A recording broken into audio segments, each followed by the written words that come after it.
मैं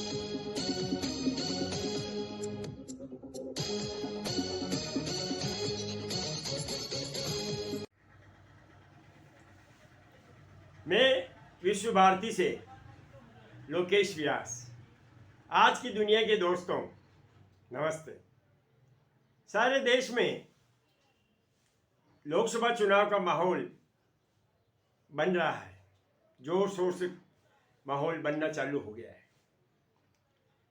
मोदी जी के नेतृत्व में जबरदस्त तरीके से भारतीय जनता पार्टी चुनाव में उतर रही है। दोस्तों, किसी लीडरशिप को डेवलप करने में आसान नहीं होता है। मोदी जी जो आज भारत में इतने बड़े लीडर बन के उभरे हैं, उनके पीछे भगवान का आशीर्वाद है। उनमें जो आत्मविश्वास है, उनमें जो कार्य करने की क्षमता है, उसे उन्होंने उनको वर्ल्ड का बहुत बड़ा लीडर बना दिया है। अभी कल ही की बात है, मोदी जी सुबह 3:06 तक लोकसभा चुनाव के कैंडिडेट की मीटिंग में बैठे हुए थे और 4 बजे वो फ्लाइट लेकर के अपने दौरों पे निकल गए। इतनी आत्मशक्ति, शारीरिक रूप से इतना फिट होना इस उम्र में प्रभु की कृपा के अलावा कुछ नहीं हो सकता है। ये हमारा सौभाग्य होगा कि हमें ऐसा प्रधानमंत्री मिला है जिसपे भगवान की विशेष कृपा है। दोस्तों, मोदी जी की जो लीडरशिप डेवलप हुई है, उसके लिए मोदी जी का मेहनत और प्रयास जबरदस्त है। देश और विदेश की कुछ घटनाओं का हम वर्णन करना चाहेंगे जिसने मोदी जी को नेशनल और इंटरनेशनल लीडर बना दिया। दोस्तों, हमारे जहन में एक घटना आती है, यूक्रेन और रूस का युद्ध जब चालू हुआ था और हमारे बच्चे जो पढ़ने गए हुए थे,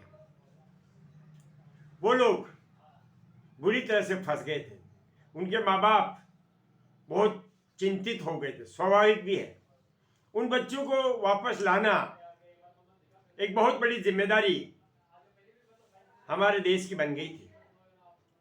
लेकिन हमारे प्रधानमंत्री जी ने तुरंत निर्णय लिया और हमारे विदेश मंत्री जी एस जयशंकर को कहा, ये हमारे बच्चे हैं, हमें किसी भी सूरत में इन सब बच्चों को वापस भारत लाना है, एक भी बच्चे का नुकसान नहीं होना चाहिए। तुरंत प्रभाव से टीम बनाई गई और सब अपने अपने काम में लग गए। और दोस्तों, 90 फ्लाइट उस युद्ध के मैदान में जाकर के बच्चों को लेके आई और उस समय के लिए ये विश्व की अद्भुत और पहली घटना थी कि जब दोनों तरफ से यूक्रेन और रूस ने उस टाइम पीरियड के लिए युद्ध को रोक दिया और जिन बच्चों के पास में भारतीय फ्लैग थे वो लगा करके सारे बच्चे पुनः भारत लौट आए।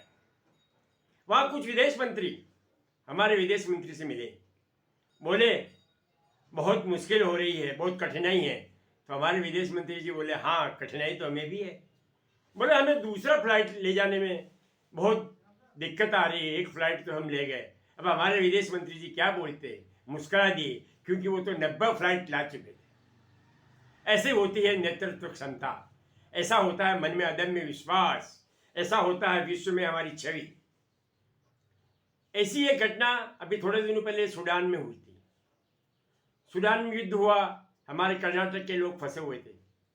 मोदी जी ने पुनः दायित्व सौंपा विदेश मंत्री एस जयशंकर जी को और वो अपने जितने भी नागरिक वहाँ फंसे हुए थे उन सबको निकाल के आराम से ले आए। दोस्तों, आपको मालूम होगा कि अभी दूसरे देशों में भारतीयों के साथ कुछ भी हो जाता है तो ये हमारा कर्तव्य बनता है कि जो भारतीय रह रहे हैं उनको हम संभालें, उनकी सुरक्षा में पूरा सहयोग देवें। उनको लगना चाहिए कि भारत हमारे साथ खड़ा है। और यही मोदी जी की गारंटी है कि उनका अगर कुछ भी होता है तो भारत अपना सब कुछ लगा करके उनको सुरक्षित वापस लाएगा। एक अभी पिछले 10 साल में मोदी जी के आने के बाद एक फंड बनाया गया है कि उस फंड के अंतर्गत विदेश में किसी भी भारतीय के साथ कोई दुर्घटना हो जाती है, किसी तरह का कोई हादसा हो जाता है, उस समय उनके पास पैसे नहीं होते, उस समय उनके पास आने जाने की समस्या खड़ी होती है, तो इस फंड से तुरंत उनको सहायता दी जाती है और वापस भारत लाया जाता है। पिछले 10 साल में लगभग 3 लाख भारतीय इसी फंड से पुनः भारत आए हैं। दोस्तों, दुनिया हमारे लिए अब एक वर्क प्लेस बन चुकी है। आज दुनिया में कहीं भी टेक्निकल हो या लेबर हो, अगर जरूरत है तो भारत अपने भारतीयों को वहाँ भेजता है, एक एग्रीमेंट करता है, एक समझौता करता है और भारतीयों को वहाँ पहुँचाता है। इसी समझौते के अंतर्गत ताइवान में 1 लाख टेक्निकल और लेबर भारत से भेजे जा रहे हैं। इसी समझौते में इजराइल के साथ हम 1 लाख लेबर भेज रहे हैं। तो ये कितनी बड़ी उपलब्धि है कि आज मोदी जी के नेतृत्व में देश भारतीयों को पूरे विश्व में वर्क प्लेस के रूप में पहुंचा रहा है।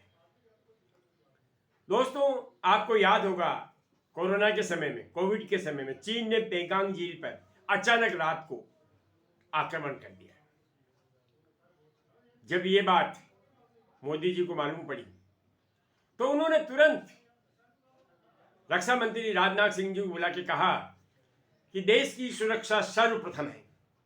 बर्फ हो, आंधी हो, तूफान हो, भारतीयों सैनिकों को तुरंत पहुंचाने की व्यवस्था करो। हमारी 1 इंच जमीन भी चाइना के कब्जे में नहीं जानी चाहिए और चाइना को ये सबक मिलना चाहिए कि भारत अब पहले वाला भारत नहीं है, भारत अब मोदीज इंडिया है। दोस्तों, ऐसा ही हुआ और हमने चीनियों को जो खदेड़ा, चीनियों ने हमारे 16 सैनिक मार दिए थे धोखे से आकर के, लेकिन हमने सामने चीनियों को 48 सैनिकों को पानी में डुबो डुबो के मारा है। ये हमारे लिए कितना गर्व का विषय है। अब वो भारत नहीं है कोई आकर के बॉम्बे में आतंकवादी आक्रमण कर देगा और हम देखते रहेंगे। अब मोदीज इंडिया है, किसी की हिम्मत नहीं हो सकती कि वो भारत में घुस जाए, किसी की हिम्मत नहीं हो सकती कि वो भारत में किसी घटना को अंजाम दे दे और वो सुरक्षित वापस चला जाए। दोस्तों, इसी चीज को मोदी को इंडिया का मोस्ट फेवरेबल लीडर बना के रख दिया। दोस्तों, आज दुनिया में तनाव है, गाजा और इजराइल में युद्ध है, यूक्रेन और रूस में युद्ध है। हमारी लीडरशिप आज इतनी स्ट्रांग है कि ये देश भी भारत की तरफ देखते हैं कि भारत अगर चाहे तो इस युद्ध को रोक सकता है, भारत अगर चाहे तो हमारे बीच में समझौता करा सकता है। लेकिन दोस्तों, एक बात है, हमें भी अपना कर्तव्य निभाना चाहिए। हम जिस भी क्षेत्र में हो, हमें भारत के विकास के लिए योगदान देना चाहिए। हम किसी भी क्षेत्र में कार्य करते हो, हमें भारत के प्रति पूर्ण समर्पित होकर, देश के विकास के प्रति पूर्ण समर्पित होकर योगदान करना चाहिए।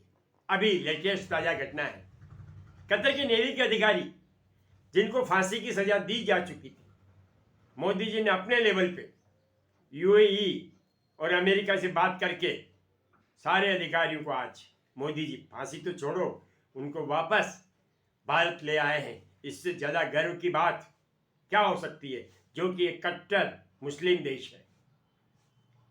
दोस्तों, हमारी इकोनॉमिक रैंकिंग 2010 में 9वीं पोजीशन पे थी, आज वो 5वीं पोजीशन पे आ गई और मोदी जी कह रहे हैं कि मेरे तीसरे कार्यकाल में ये तीसरी स्थिति पे आ जाएगी, ये मेरी गारंटी है। तो दोस्तों, इकोनॉमी का विकास होना इतनी तेज गति से, दोस्तों आपको मालूम होगा अभी परसों हमारी जो ग्रोथ आई है वो 8.4%, जो आईएमएफ को आशा थी कि इंडिया की ग्रोथ 6.5% रहेगी, उससे भी आगे 8.4% ग्रोथ आई है। वर्ल्ड में ये सबसे ज़्यादा इकोनॉमिक ग्रोथ है। ये हमारे लिए कितने गर्व की बात है, और इसके लिए सारा श्रेय मोदी जी की टीम और मोदी जी को दिया जा सकता है, इसमें कोई डाउट नहीं है।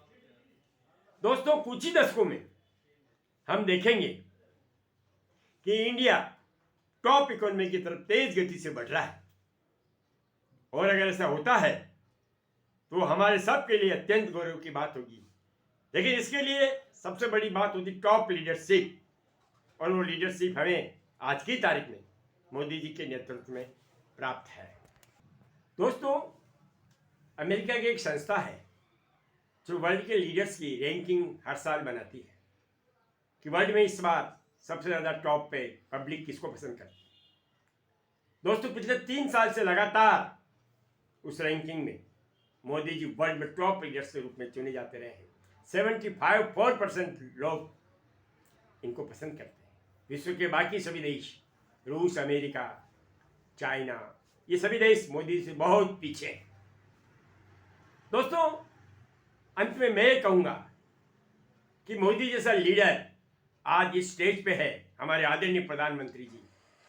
हम उनके लिए ये लाइन कह सकते हैं कि खुद ही को कर बुलंद इतना कि खुदा तेरी तकदीर बनाने से पहले तुझसे पूछे कि बता तेरी रजा क्या है।